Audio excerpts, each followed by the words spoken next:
What is the difference between keratin and hair? Basically अगर आप purchase करना चाहते हैं तो आप अल्फता की किसी भी शॉप पे जा सकते हैं। ये है कि आई मेकअप जो है वो आप किस आइज़ के ऊपर किस तरीके से करते।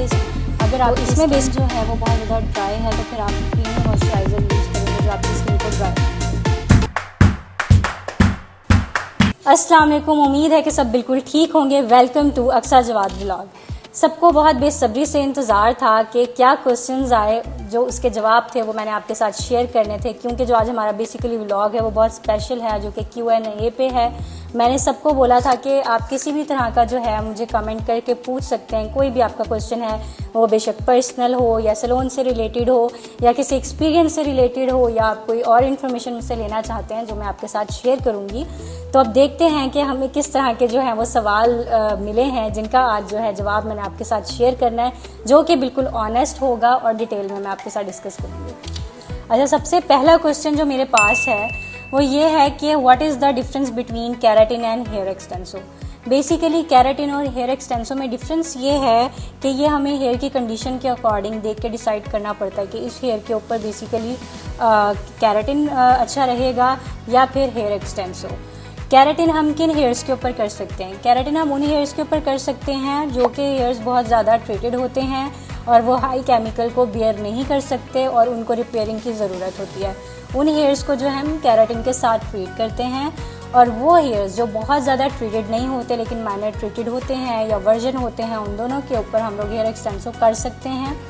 और ये होता है बेसिकली कि हेयर एक्सटेंसो जो है वो हम उन हेयर्स के ऊपर करते हैं जिनमें वेव ज़्यादा होता है और वो बहुत ज़्यादा ट्रीटेड नहीं होते कि वो एक्सटेंसो की प्रोडक्ट को बेयर कर सकें।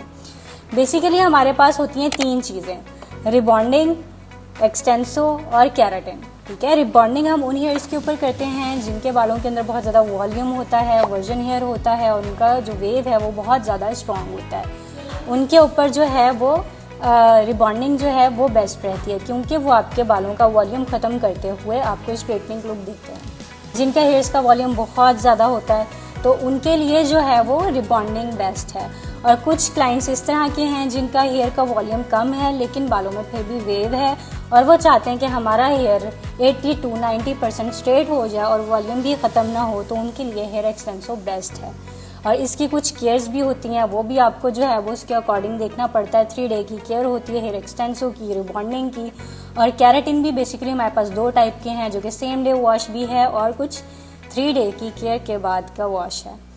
अच्छा, अब बेसिकली क्या है कि जब आप एक्सटेंसो, रिबॉन्डिंग या फिर केराटिन करवाते हैं तो उसके बाद जो होम केयर है वो भी बहुत ज़रूरी होती है, जैसे कि शैम्पू, मास्क और हेयर सीरम। अगर आप इसके अंदर भी कंफ्यूज हैं कि हम कौन सा शैम्पू, मास्क यूज़ करें, आप खुद परचेज़ करना चाहते हैं तो आप अल्फता की किसी भी शॉप पे जा सकते हैं। वहाँ पे आपको ओरिजिनल प्रोडक्ट्स ही अवेलेबल होंगी। मार्केट से जो आप प्रोडक्ट ले सकते हैं वहाँ पे आपको इजीली मिल जाएगी शॉर्ट्सकॉफ की प्रोडक्ट्स और लॉरियल प्रोफेशनल की प्रोडक्ट्स, वो आप यूज़ कर सकते हैं। लेकिन उनका बजट जो है वो 10,000, 11,000, 12,000 तक जो है वो जाता है। अगर आप चाहते हैं कि मैं रीज़नेबल रहूं और मुझे रिजल्ट्स भी अच्छे मिलें तो ब्यूटिशियन जो आपको सजेस्ट कर रही हैं, जो अगर उनके पास प्रोडक्ट्स अच्छी क्वालिटी के मौजूद हैं तो आप उनसे भी बाय कर सकते हैं। ये आपका बेस्ट सॉल्यूशन होगा। लेकिन आफ्टर केयर बहुत ज़रूरी है। अगर आप आफ्टर केयर नहीं करते तो आपके रिजल्ट्स वो नहीं रहते, आपकी हेयर की कंडीशन वो नहीं रहती। तो ये है हमारा सेकंड क्वेश्चन, ये आई मेकअप जो है वो आप किस आइज़ के ऊपर किस तरीके से कर सकते हैं। तो इसमें बेसिकली ये था कि आपके अंदर एक्सपर्टीज़ तभी आती है एक एक्सपीरियंस के साथ। अगर आपके पास एक्सपीरियंस नहीं है तो आप डिटेल उसकी लें या फिर आप प्रोफेशनल कोर्सेज करें जिसमें आपको डिटेल से ये गाइड किया जा सके कि आपकी आई की शेप क्या है या आप जिस क्लाइंट का काम कर रहे हैं उनकी आई की शेप क्या है, उसके अकॉर्डिंग उन आइज़ के ऊपर कौन कौन सा मेकअप सूट करेगा। देखें, आप क्या करते हैं कि आप अगर सपोज़ कोई 1 डे वर्कशॉप ले लेते हैं या फिर आप YouTube से कोई वीडियो देख लेते हैं तो उसमें क्या होता है कि उन्होंने डिफरेंट आइज़ के ऊपर डिफरेंट मेकअप्स किए हुए होते हैं, लेकिन उसके बाद भी आपके दिमाग में कुछ सवाल रह जाते हैं कि अगर मेरे पास हुडिड आइज़ हों या अगर मेरे पास ऑलमंड शेप में आइज़ हों तो मैं उनका मेकअप कैसे करूं या मैं उनकी लुक कैसे निकालूं। तो उसके लिए अगर आप चाहते हैं तो हमारे प्रोफेशनल कोर्सेज हैं जो हमने इंट्रोड्यूस करवाए हैं, उसमें हम आपको डिटेल में बताएंगे इन चीज़ों का। लेकिन फिर भी मैं यहाँ पर बताती चलूँ कि मेकअप सिर्फ मेकअप नहीं है, ये एक आर्ट है। वो आपको जो है आइज़ के अकॉर्डिंग, फेस कट्स के अकॉर्डिंग जो है उनका काम करना पड़ेगा। अगर आप फेस कट्स को देखते हुए, आइज़ को देखते हुए नहीं डील करेंगे, कलर्स नहीं चूज़ करेंगे, शेप वैसे नहीं करेंगे, लाइनर की शेप्स वैसे नहीं देंगे कि उनके ऊपर क्या सूट करेंगे, तो आपकी मेकअप की लुक नहीं निकलेगी। मेकअप करने से या कलर्स यूज़ कर लेने से या लाइनर लगाने से एक मेकअप कंप्लीट नहीं होता। मेकअप कंप्लीट तब होता है जब आप फेस के अकॉर्डिंग मेकअप करते हैं, आइज़ के अकॉर्डिंग मेकअप करते हैं।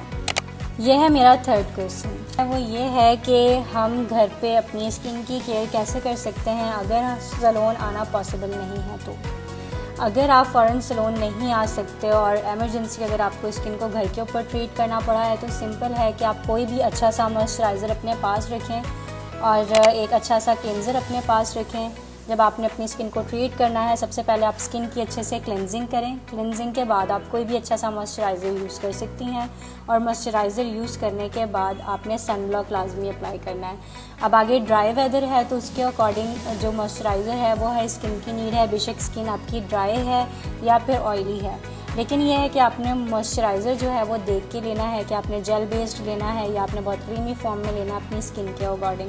अगर आपकी स्किन जो है वो बहुत ज़्यादा ड्राई है तो फिर आप क्रीमी मॉइस्चराइज़र यूज़ करेंगे जो आपकी स्किन को ड्राई ना करे। तो ये है मेरा फोर्थ क्वेश्चन, और ये जो फोर्थ क्वेश्चन है ये बहुत स्पेशल है मेरे लिए क्योंकि बहुत इंपॉर्टेंट क्वेश्चन है। इसमें ये पूछा गया है कि आपको माशाल्लाह से इतनी अच्छी नंदे और इतनी अच्छी सास मिली है, तो उनके हवाले से आपके क्या ख्यालात हैं।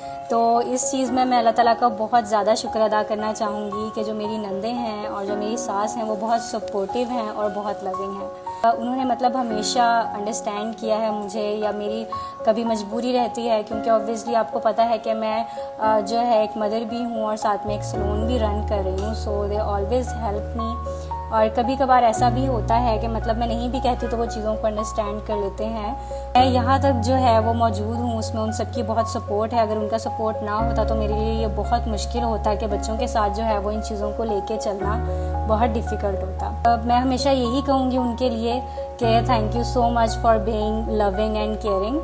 और जो है माशाल्लाह से जो मेरी नंदों का बॉन्ड है मेरे साथ वो बहनों की तरह है। हम लोग जो है जिस तरह से बहन के साथ एंजॉय किया जाता है हम लोग वैसे ही उनके साथ भी एंजॉय करते हैं। मेरी स्टोरीज़ में भी देखते होंगे कि हम लोग बहुत कोशिश करते हैं कि हम कोई आउटिंग भी प्लान करें।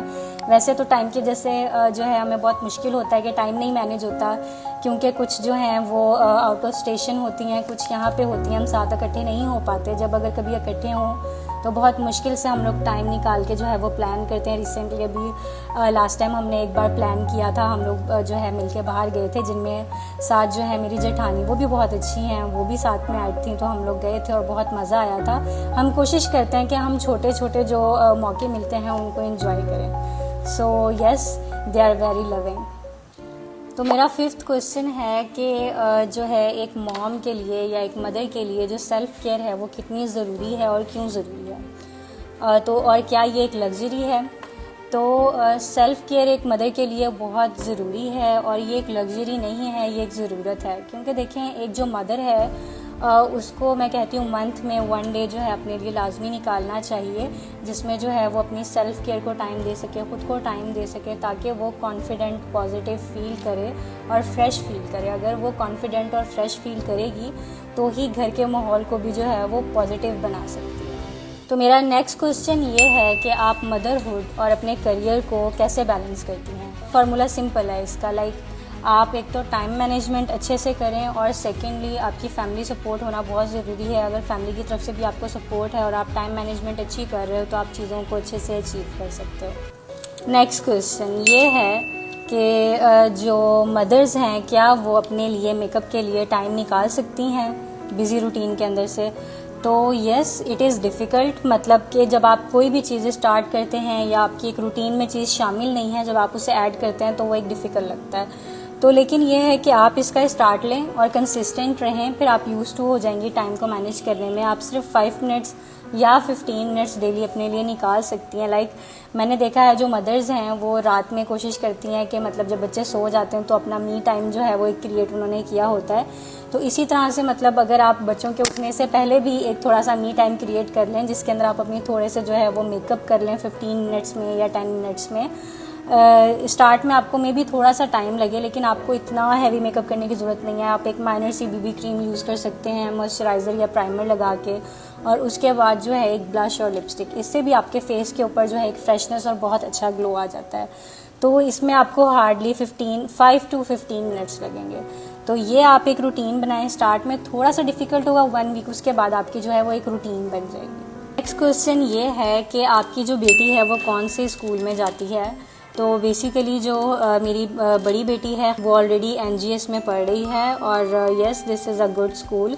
और अब जो है मेरी दूसरी बेटी माशाल्लाह से, उसकी भी मैंने ज्वाइनिंग करवानी है इंशाल्लाह सून। तो बल्कि मैं कोशिश करूँगी कि उसके भी फर्स्ट डे की वीडियो मैं लाजमी आपके साथ शेयर करूँ। अगला सवाल जो मेरे पास है वो ये है कि आपके हस्बैंड जो है वो क्या करते हैं। तो जो मेरे हस्बैंड हैं उन टेक्सटाइल यूनिवर्सिटी में जो है वो लेक्चरर हैं। तो ये थे आज के हमारे सवाल तो काफ़ी ज़्यादा थे, पर उनमें से कुछ सवालों का हमने आपको दिया है जवाब। उम्मीद है कि आपको ये व्लॉग बहुत पसंद आया होगा। नेक्स्ट व्लॉग का आपने मेरे वेट करना है, आपने सब्सक्राइब करना है और लाइक करना है और शेयर करना है, ठीक है। Thank you so much. तब तक के लिए अपना ध्यान रखें। अल्लाह हाफिज़।